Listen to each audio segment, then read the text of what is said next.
बिस्मिल्लाहिर्रहमानिर्रहीम अस्सलामु अलैकुम वरहमतुल्लाहि वबरकातुहू। आबिद राजा चैनल की तरफ से आज मैं अपने दोस्तों को तौबा के बारे में अल्लाह ताला कुरान पाक में क्या फ़रमाते हैं वो भी बताऊंगा और इसकी फ़जीलत बताऊंगा। उसके साथ मैं अपने तमाम दोस्तों से गुजारिश करूंगा कि अगर आपने अभी तक मेरे चैनल आबिद राजा को सब्सक्राइब नहीं किया तो ज़रूर कर लें ताकि डेली आप तक अच्छी अच्छी वीडियो पहुँच सकें। तो स्टार्ट करते हैं। बिस्मिल्लाहिर्रहमानिर्रहीम। तौबा करो फ़लाह पाओ।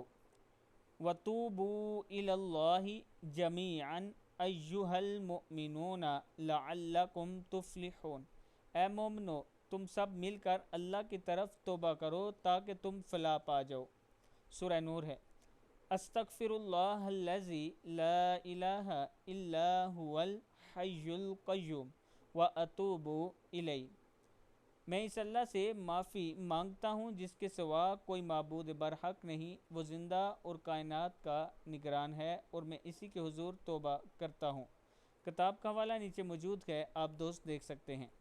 मैं अपने तमाम दोस्तों से गुजारिश करूँगा, एक तो वीडियो को आपने आगे ज़रूर शेयर करना है, लाइक करना है और ये जो घंटी का बटन है इस पर ज़रूर क्लिक करें।